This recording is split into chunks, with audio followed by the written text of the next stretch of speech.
2020 has been incredibly difficult and a little strange for all of us, and that hasn't been any different for my writing. So in today's video, what I'd like to do is reflect on how I improved my writing in 2020, sort of an AuthorTube year in reflection.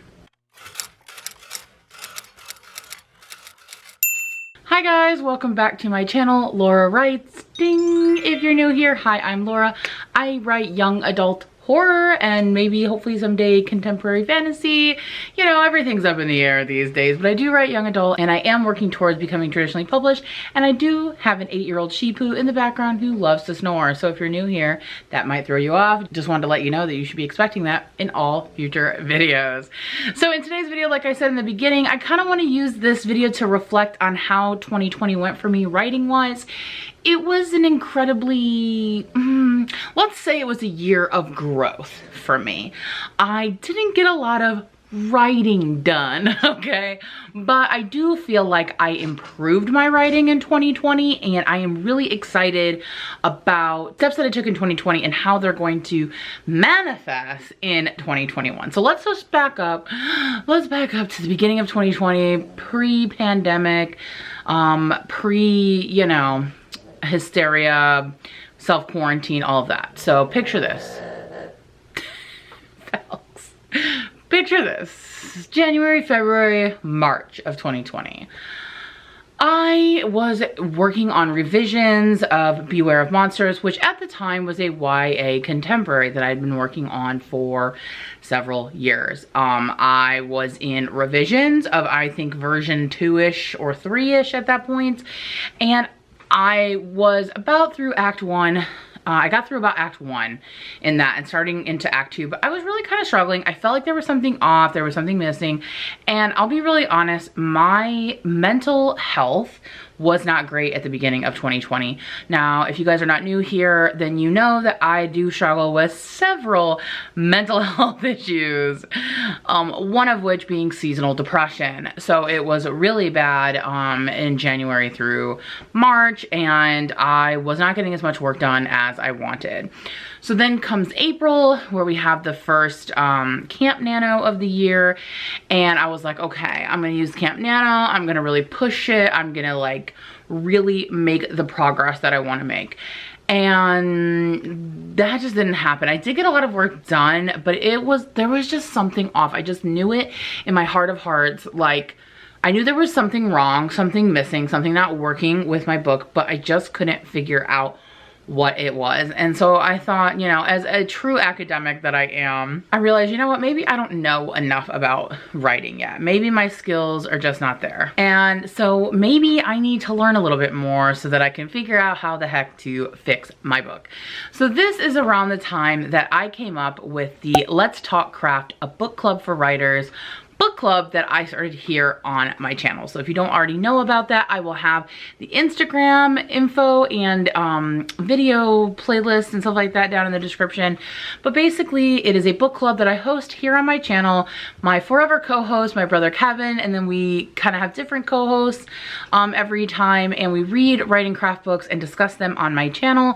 And you can attend whether you read the book or not. It's just about learning and reading and trying to level up our writing. So that is when I came up with this concept, because I felt like, okay, I really need to learn more, and I'd love to kind of put it in an academic setting where I'm talking about it with other people and really trying to hone my writing skills. So I decided to put my writing on pause while I learned. And then I kind of just then went on like a, I don't know, 6-7 month journey of just learning writing craft and not stressing so much about the writing itself. Over the course of the year, I ended up reading most of these were for the book club, but some additional books, 9 writing craft books, and I took 2 master classes, the one with Neil Gaiman and the one with Margaret Atwood. Now, if you're interested in seeing my reviews on either or any of these books or the master classes, I will link those playlists down in the description. You can check those out. I did make reviews of each book and what I sort of gleaned from them and what I think they're good for.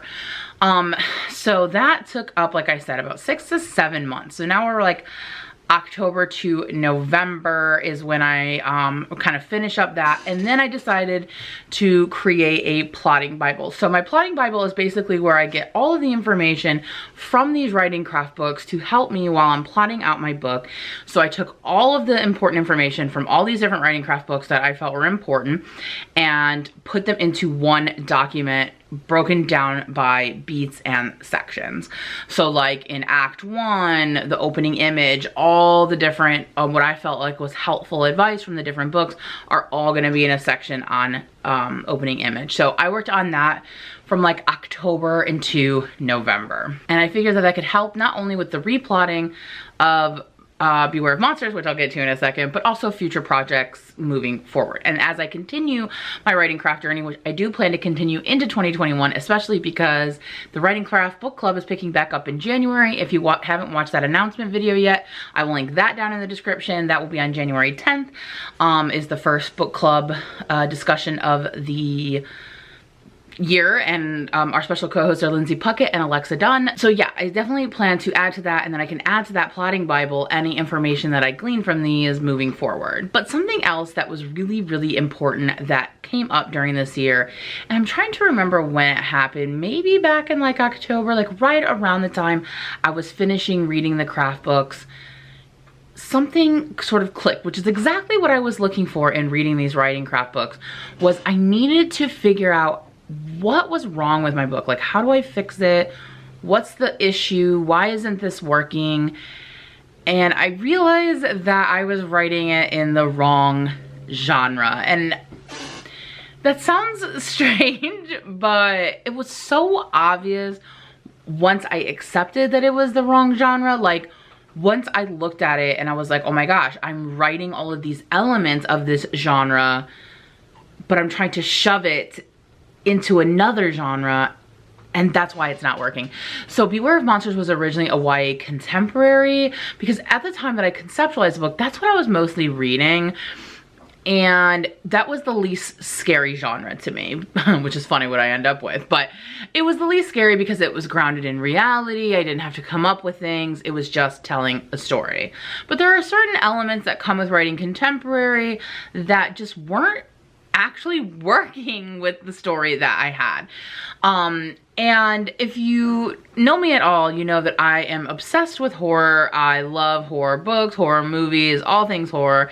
And I realized that the book was actually a low-key horror book that I was just trying to pretend was a contemporary, and that's not what was working. And I even had Aaron, my husband, telling me this for like months, like, maybe this should be a horror book, maybe this should be, and that just like scared me, because I just feel like I don't have a lot of confidence in myself in writing, and contemporary just seemed like the easiest. I hate to say that, but like I was the least afraid of that genre. And I know that there are certain elements that go into genre fiction, like horror, you know, fantasy, that kind of stuff. And I frankly was just scared. I didn't trust myself to be prepared to write that kind of stuff. So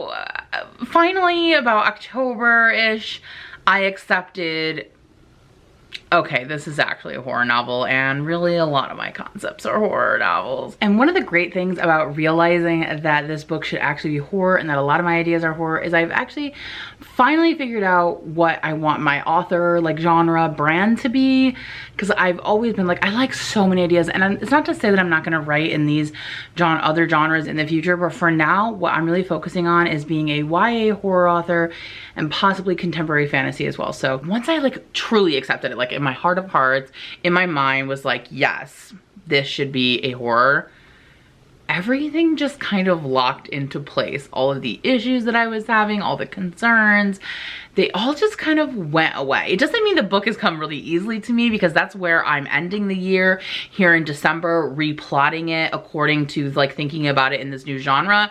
And I do have to completely change Act 1 in terms of the setup. And I am still having some struggles just because I haven't thought about it yet. I had a completely different setup of like where she was prior to the book starting, and now that has to change. And so I've been struggling with that a little bit. So there's definitely still like trial and error, like issues with writing.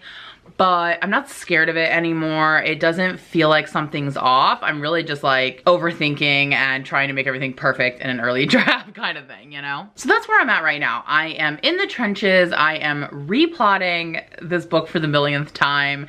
And I'm also reading a lot of horror novels to kind of help me think about what elements need to change and how to make this transition from a horror to a contemporary. So I do plan to make a video on that coming up, like after like binge reading a ton of like recent YA horror things, elements that I noticed that are in these books that I plan to implement in my own, because that's really all I'm doing. I'm not a scholar of anything. I'm not the, you know, I don't even have a published book, but it's more so like, this is what I noticed.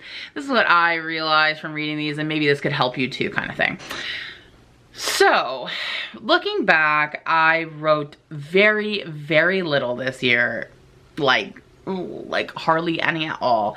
And while that feels a little defeating on the one hand, because you know, your girl's not getting any younger, okay? I am 37 and I was really hoping to have a book published by 40. That is completely arbitrary. That is just an arbitrary number that I grasped from the sky. It really doesn't mean anything, but I started this journey really late in life because I convinced myself for so long that this wasn't what I could do. It wasn't until my mid-30s when I sort of had like a midlife crisis, like, what am I doing? Like, I don't like what I'm doing. I want to do what I actually want to do. I didn't really start this journey until my early 30s. So I haven't been on this journey for very long, but I definitely feel like I'm behind in some ways because so many of you are so much younger than me. And I'm so jealous that you figured out what you wanted earlier in life, but some of us just, we all go at different paces. And so I do feel the little like ticking clock of time telling me like, come on girl, let's get that book published. It takes what it takes. And I'm just so excited that this book, you know, is going in the direction I want, and I'm feeling much more confident after spending this year just like learning and growing and building my confidence. Because reading the books, yes, it taught me some of it you already kind of know and you've heard before, but there's something about reading all of that stuff and building your knowledge and like reinforcing the thoughts you already have that really just makes you think, hey, I know what I'm doing.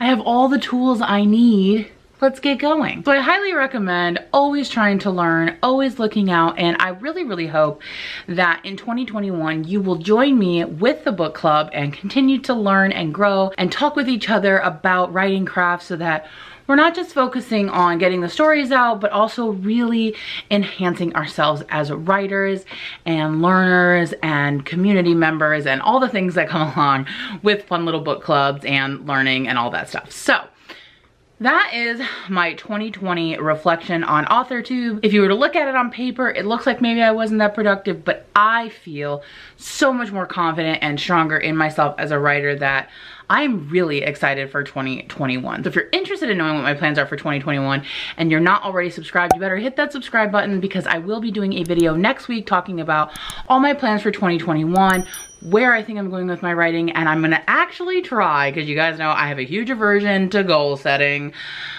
I'm gonna try to set some goals for 2021 and try to stick with them. I know, I'm probably setting myself up for failure, but you guys know it's the age of Aquarius, okay? And I'm an Aquarius rising. This is my time to shine, people. If any time is gonna be a time for me to meet goals, it's 2021. So make sure you hit that subscribe button. If you like this video, please be sure to give it a thumbs up. It would let YouTube know that other people might like it too.